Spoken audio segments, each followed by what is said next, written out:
nouveau numéro de votre magazine Femmes. Sur ce plateau, en face de moi, bien sûr, il y a Tatiana Nendaka, elle est entrepreneure sociale, présidente d'une association Bikweka.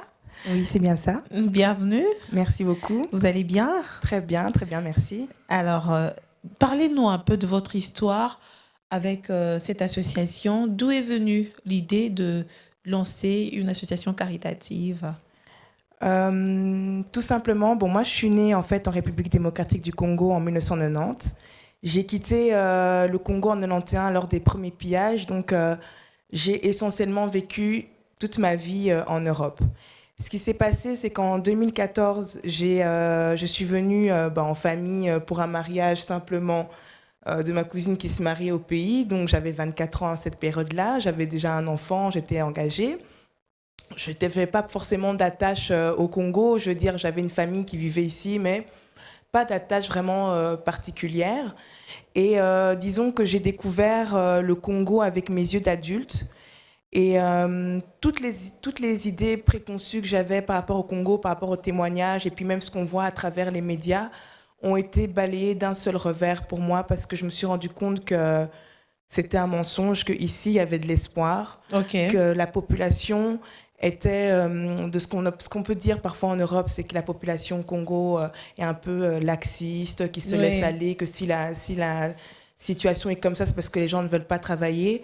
Et bien au contraire, moi je suis arrivée ici, j'ai vu des gens qui se démenaient du matin au soir pour nourrir leur famille, qui vendaient des choses qu'on peut trouver insignifiantes. Parmi ces gens, les femmes. Et oui, beaucoup de femmes. Et je les ai même connues par la suite. C'est là que je me suis rendu compte qu'en fait, au Congo, il y avait des femmes extrêmement fortes et qui avaient la volonté. Et c'est à partir de là que je suis rentrée au pays. Et comme j'aime le dire, je vis une histoire d'amour mélodramatique avec le Congo, parce que c'est vrai que c'est pas facile, mais quand on voit ce potentiel humain qu'il y a ici et la volonté qu'il y a, je peux pas laisser tomber, je ne peux pas me dire que... Enfin, je peux pas me dire que je rentre seulement en Europe et que je continue ma vie là-bas tranquillement. Vous avez décidé de prendre ce train, d'évoluer ensemble avec toutes ces personnes très motivées, avec des moyens des bords, mais qui acceptent de se battre pour nourrir leur famille. Et c'est en quoi, en fait, consiste votre apport à travers cette association ? Nous, en fait, la particularité de Bikweka, c'est que, donc, qui veut dire déjà être ensemble. Donc, pour nous, l'unité, l'union fait la force. Déjà, la devise de la Belgique, c'est l'union fait la force. Donc, on va dire que j'ai grandi avec cette devise-là. Même s'ils ne sont pas très bons dans cette devise, mais on a grandi avec cette devise-là. Et c'est ce que j'ai voulu vraiment apporter. Donc, de me dire qu'ensemble, on peut aller vraiment plus loin. Et je me suis dit, moi, j'ai eu cette chance de pouvoir partir et d'arriver en Europe, et que d'autres n'ont pas. Et je me dis qu'ensemble, avec ce que moi j'ai comme bagage, que j'ai comme bagage en Europe, et en même temps ce que eux ont comme bagage ici, parce qu'il faut le dire, travailler comme ils le font, c'est de la détermination, c'est de la volonté. Donc ensemble, avec mon bagage et leur bagage, aussi. Oui, l'endurance aussi. Pour moi, on ne peut que réussir. On ne peut que réussir. Donc on est parti sur l'unité, et aussi ce qu'on prône beaucoup, c'est l'autonomie, la persévérance et le dépassement de soi. Et c'est depuis combien de temps que Bikweka existe ? Donc on l'a fondé en août 2015, donc maintenant ça fait 4 ans en Belgique, et depuis 2018 ici en novembre plutôt, on a jumelé l'association ici en République démocratique du Congo, qui ici c'est plus un collectif d'associations multisectorielles et ONG et d'entrepreneurs. Qu'est-ce que vous faites exactement ? C'est que le Congo est vaste, avec beaucoup de problèmes, très complexes aussi. Qu'est-ce que vous apportez comme, je ne veux pas appeler ça solution, mais je veux que ça soit appelé aide quand même à la population congolaise. Écoutez, déjà, je peux vous parler de notre dernière action qui s'est faite ici dernièrement en mars. Comme je vous ai expliqué, donc ici c'est un collectif d'ONG et d'associations. Donc je rencontre beaucoup les jeunes à travers les réseaux sociaux. Moi, tout mon réseau au Congo s'est fait à travers les réseaux sociaux. Ça que je prends plaisir quand je viens ici à les rencontrer, à discuter avec eux à travers les réseaux sociaux. Vous utilisez quand même à bon escient les réseaux sociaux. On va en parler tout à l'heure. Exactement. Et donc j'ai rencontré une jeune fille, donc Ornella Sakina, qui elle a créé une association qui s'appelle Femmes Entrepreneurs et Actives à Kisantu. Donc, elles, trimestriellement, elles organisent avec son groupe de jeunes filles des colloques avec les jeunes filles et les mamans de la ville de Kisantu pour justement leur parler de l'autonomisation. Et donc, elle m'a vraiment interpellée. Je me suis dit, tu sais, je l'ai rencontrée en novembre, je me suis dit non. Mois de mars, ici, on va organiser un événement. On va essayer de le faire, la Congolaise Women's Day, qui a eu lieu donc le 16 mars dernier au Romeo Golf. Et donc, le thème était la place d'une femme active dans une société. Et donc, c'est ce qu'on a fait. Donc, je leur ai donné... Moi, ce que je voulais leur montrer à ces jeunes filles, c'était que quand on veut, on peut. Il n'y avait pas beaucoup de temps entre novembre et mars pour organiser. Et puis, on connaît la situation ici au pays. Ça a été le parcours du combattant, mais on y est arrivé. Et surtout, on avait un message à passer. Et surtout, elle, pour moi, mon message pour elle, c'était que quand on veut, on peut. Vous voyez, on a réussi à le faire avec toute la volonté qu'on voulait. On a réussi à le faire. Donc, je les pousse Est-ce toujours. qu'autour de votre table, on a retrouvé finalement cet échantillon des Kisantu? Parce que qu'est-ce qui arrive? Vous parlez des femmes des Kisantu, vous parlez des femmes qui vivent dans les milieux ruraux. Oui. Mais quand il s'agit de parler d'elles réellement autour d'une table, elles sont écartées. Ah non, elles étaient présentes. Moi, je n'écarte personne. Justement, je pense que le fait de venir de l'extérieur, c'est vraiment ce que je reproche un peu aussi aux gens de la diaspora. Hein. Oui. C'est qu'il faut s'intéresser à l'autre. Que vous reprochez. Hein, oui, que je ne reproche, il faut le dire. Il faut le dire, que je ne reproche. Il faut s'intéresser à l'autre. Oui. Moi, j'ai vraiment ce cœur-là de vouloir... je minimise personne. Par exemple, ces jeunes filles de Kisantu, on pourrait se dire, oui, qu'est-ce qu'elles font? Mais justement, ce qu'elles font avec le moyen du bord, chaque 3 mois, elles arrivent à faire des réunions. Comment on peut éloigner ce genre de personnes? La volonté, l'ambition, elles l'ont. Donc moi, c'est avec des personnes comme ça, d'ailleurs, que j'aimerais m'associer parce que avec rien, elles font quelque chose. Donc imaginez si on leur donne les moyens, qu'est-ce qu'elles pourront faire de plus? Des grandes choses. Des grandes choses. Oui. Des grandes choses. Tatiana, tout de suite, on a envie de savoir d'où proviennent les moyens que vous mettez justement à votre disposition. Je parle de tous les moyens. Il n'y a pas que les moyens financiers pour atteindre vos objectifs.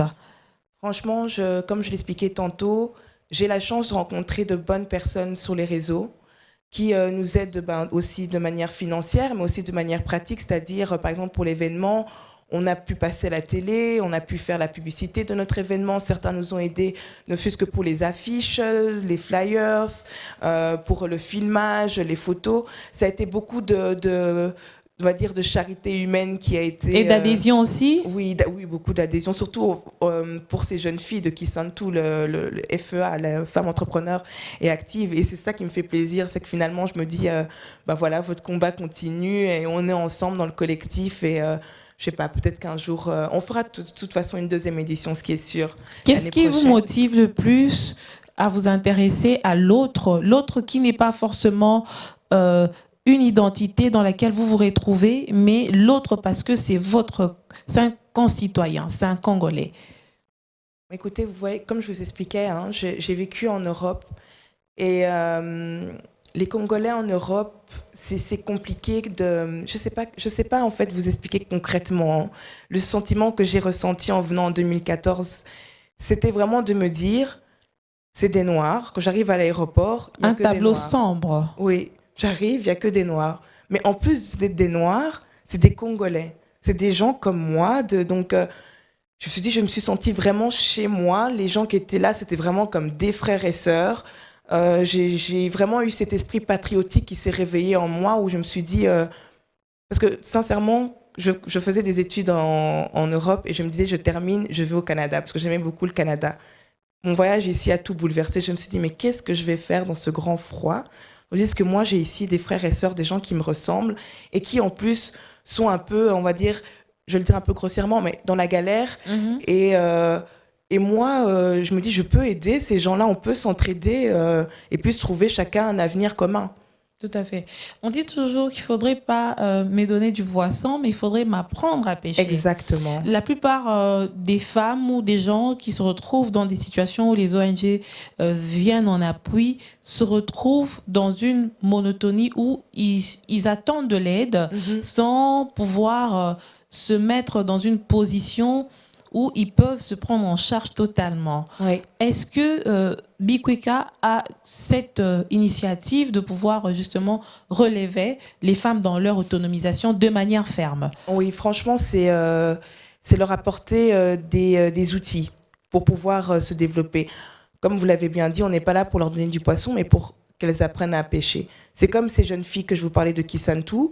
Si c'était des jeunes filles qui attendaient juste que je sois là derrière et qu'on les finance ou quoi qu'est-ce, et qui en réalité, quand je regarde, elles font pas grand-chose, je crois pas que je me serais réellement associée à elles. Parce que justement, je vois que par elles-mêmes, elles essayent. Donc là, ça donne envie d'aider ces jeunes femmes. Et de continuer. Et de continuer à les aider. Tout à fait. Et oui. Qu'est-ce que vous faites exactement? Donc là, personnellement, on a commencé, c'est ça, le Congo, c'est difficile, hein, il faut le dire aussi. Parce qu'on est 4 membres fondateurs qui avons essentiellement vécu en Europe. Donc nous, on a fait beaucoup d'introspection.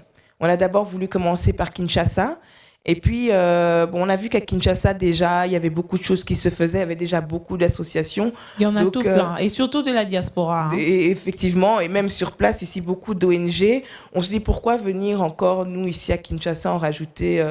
on va dire, on serait qu'un cheveu dans la soupe. On serait là, juste là, parmi tant d'autres. Donc, on se concentre plus vers l'intérieur du pays et plus vers ma province, qui est le Bawele, donc Buta. Donc récemment, ici, dans les semaines à venir, je vais me rendre là-bas et on aimerait faire des actions portées plus vers l'agriculture, l'écologie et l'énergie renouvelable. Ok. Et le développement, on va dire, comment on appelle ça? Durable. Durable, voilà, tout exactement. À fait. C'est intéressant ce que vous faites. J'aimerais revenir sur les réseaux sociaux. Tout le monde n'a pas accès aux réseaux sociaux en RDC, mais quand on voit le contenu de ce que nous, Congolais, nous mettons, ça laisse à désirer par moment. Exact. Quand on voit aussi la manière dont nous utilisons ces réseaux sociaux, ça craint aussi par rapport à l'avenir. Alors que vous avez une expérience tout à fait particulière à travers les réseaux sociaux, vous avez créé un réseau. Parlez-nous un peu de votre expérience et dites-nous un peu comment la jeunesse, surtout la jeunesse, peut bien profiter de ces réseaux sociaux pour faire autrement les choses. C'est ça. Moi, franchement, ce que j'aimerais montrer aussi à travers mes réseaux sociaux, c'est que comme tous les jeunes, hein, j'ai aussi utilisé les réseaux sociaux de manière un peu aléatoire pour partager mes histoires et tout. Mais je me suis rendu compte quand j'ai quitté le Congo en 2014 et que je suis rentrée en Belgique, que je devais avoir un lien avec ce pays. Alors le seul lien que j'ai trouvé, c'était les réseaux sociaux. Alors j'ai commencé à faire des recherches, rechercher les profils de personnes qui m'intéressaient dans certains domaines, m'abonner à ces personnes, les suivre, essayer de discuter avec ces personnes. Et finalement, ça a créé des ponts. Donc moi, ce que je préconise pour la jeunesse, c'est oui, les réseaux sociaux sont là aussi pour nous divertir. Je ne dis pas que sur les réseaux sociaux, je ne me divertis pas, mais soyons responsables avec notre réseau social. C'est-à-dire, ne partageons pas des choses qui pourraient être gardées en privé et essayons, surtout nous, le Congo, la particularité, c'est que les réseaux sociaux doivent nous servir à faire la promotion positive du pays, mais même négative. Montrer un peu ce qui se passe chez nous pour que les gens soient informés. Parce que c'est ce qui manque, en fait. Ce qu'on montre parfois, il faut le dire, dans les médias occidentaux, c'est très peu la réalité. Il faut montrer aussi qu'il y a des gens qui travaillent et qu'effectivement, c'est difficile, mais montrer aussi la volonté. Il faut se vendre. Les réseaux sociaux, c'est ça. Il faut se vendre par tous les moyens. Se vendre positivement. Positivement, hein. oui. C'est très important. Oui. C'est très important, surtout en tant que femme. Voilà. Tatiana, jusqu'où vous pousseriez vos rêves? Ouh là là. Vous voyez, le Congo, comme je l'aime le dire, hein, c'est comme... vous aimez trop le Congo. C'est comme le désert du Nevada avant Las Vegas. Ah oui? Pour moi, le Congo, pour moi, c'est le monde. Donc parfois, quand je dis, moi, ce que je veux, c'est le monde, c'est pour dire que j'aimerais que le Congo se développe même au-delà de ce que moi, j'ai pu expérimenter comme expérience en Occident. Waouh. Moi, ce que j'imagine pour le Congo, c'est... Est-ce que c'est possible avec ce que nous voyons aujourd'hui? C'est difficile. Les basiques n'est pas encore garanti. Non. On a l'impression que les jeunes se mettent des bâtons dans les roues par moment. Ouais. Et la politique ne suit pas tout de suite. C'est ça. Ben, écoutez, moi, quand j'ai commencé, je m'étais dit non, je ne ferai pas de politique, jamais. Je ferai de la politique. Mais finalement, je me suis rendu compte que un homme d'État, que le peuple, en fait, un homme d'État, c'est une personne qui travaille pour le peuple. Donc, finalement, je me suis dit, ma vie, c'est pour le développement de ce pays. C'est ça que je dis que moi, je vis une histoire ici avec ce pays mélodramatique, parce que c'est difficile, comme vous l'expliquez. On se met des bâtons dans les roues, la politique n'aide pas forcément, mais je garde espoir parce que quand même j'ai rencontré des personnalités politiques, même des personnalités publiques qui sont dans cette optique-là d'entraide, qui veulent qu'ensemble on aille plus loin parce que finalement, faut le dire, il y a de la place pour tout le monde. Moi qui viens d'un pays qui rentre 80 fois dans le Congo, alors là je peux vous dire que je me dis que ce que je vois, ce qu'ils sont en train de faire en Europe ensemble, je me dis que nous, ici, avec l'immensité du pays qu'on a... Et les potentialités. Et vraiment, oui, le potentiel. Et surtout le fait que tout est rudimentaire ici, donc tout est à refaire, surtout dans certaines provinces, parce qu'on se concentre beaucoup sur Kinshasa, mais il y a des provinces éloignées sur lesquelles chacun pourrait se développer. Si chacun développait sa province, je pense que les choses évolueraient déjà de manière consécutive. Tout à fait. Et s'il faille qu'on puisse poser les jalons pour ce Congo dont vous rêvez, ce Congo que vous imaginez, moi aussi je l'imagine, un Congo grand, un Congo qui sera une référence pour l'Afrique et le monde. Par où devrions-nous commencer? Moi, je pense qu'il faudrait commencer par la connaissance de soi-même, qu'on connaisse notre histoire, savoir d'où l'on vient pour connaître où on va y aller plus tard. Moi, c'est ce que j'ai fait finalement, comme j'ai expliqué. Je vivais en Europe, je ne connaissais pas plus que ça sur le Congo. Pas trop de repères. Pas trop de repères, donc j'ai dû vraiment reprendre tout à la base. Depuis la colonisation, même avant, connaître un peu qui on était, parce que souvent on nous explique le Congo à l'époque de la colonisation, mais avant, l'Empire Congo existait, il existait plein de choses. Donc c'est toutes ces choses-là qui nous fait prendre conscience de qui nous sommes et de qui nous pouvons être, de toutes les capacités qu'on a si... on revient à la base, à la genèse de notre histoire. Et dans cette construction de ce beau pays, où placez-vous la femme? Je suis désolée, mais la femme est pour moi la pièce angulaire du développement. Malgré qu'on ne la sent pas trop, moi, de manière formelle. Je pense qu'on ne la met pas assez en avant. Moi, je la sens. Sur le terrain, je sens la femme, surtout les mamans maraîchères, toutes ces femmes. Moi, je les sens, ces femmes, qu'elles ont la volonté. C'est juste qu'on ne les met pas assez en avant, on ne leur donne pas forcément les bonnes cartes pour pouvoir montrer de quoi elles sont capables. Donc moi, j'ai l'espoir à toutes ces... Parce que franchement, quand on regarde à l'époque, même avant la colonisation, il y avait beaucoup de femmes guerrières qui se battaient. On a surtout l'image de Kim Pavita, mais Kim Pavita, c'est... moi, je vois plein de Kim Pavita en ces femmes-là, de diverses manières. Elles sont nombreuses. Elles sont nombreuses. Au quotidien, elles se battent. Elles nourrissent des milliers de familles. Et donc, c'est possible de pouvoir compter sur la femme congolaise pour le développement de ce pays. Mais la jeune fille, puisque vous êtes jeune, vous avez déjà fait preuve de cet engagement fait. Est-ce que vous sentez le même sentiment ou le même dévouement, le même regard chez d'autres filles par rapport à leur apport pour le développement de notre nation? Écoutez, je commence à le sentir, mais je le sens surtout dans l'entrepreneuriat. Oui. Je sens qu'il y a beaucoup de femmes, de jeunes filles, qui veulent entreprendre, qui veulent de plus en plus, qui veulent entreprendre, chacun dans leur domaine. Bon, parfois je trouve qu'il est un peu trop répétitif, mais voilà, au moins la volonté de vouloir entreprendre, être autonome financièrement et tout ça et tout, ce qui est positif. Mais je pense qu'elle devrait, c'est vrai, plus s'impliquer dans le rôle de la femme, de la jeune femme dans la société, parce qu'ensemble... c'est quoi son rôle? Sensibiliser. Et je pense que c'est même pas allez, ce n'est pas seulement pour le Congo, c'est en général, il y a beaucoup de mouvements à travers le monde, tout ça, parce que en soi, on sent que, surtout en Occident, les femmes commencent à vouloir se mettre ensemble. Apparemment, vous êtes trop féministe, vous. Écoutez, je crois en nous. Il n'y a pas beaucoup de gens quand vous parlez. Oui, il n'y a pas beaucoup de gens qui croient en nous, donc je crois en nous.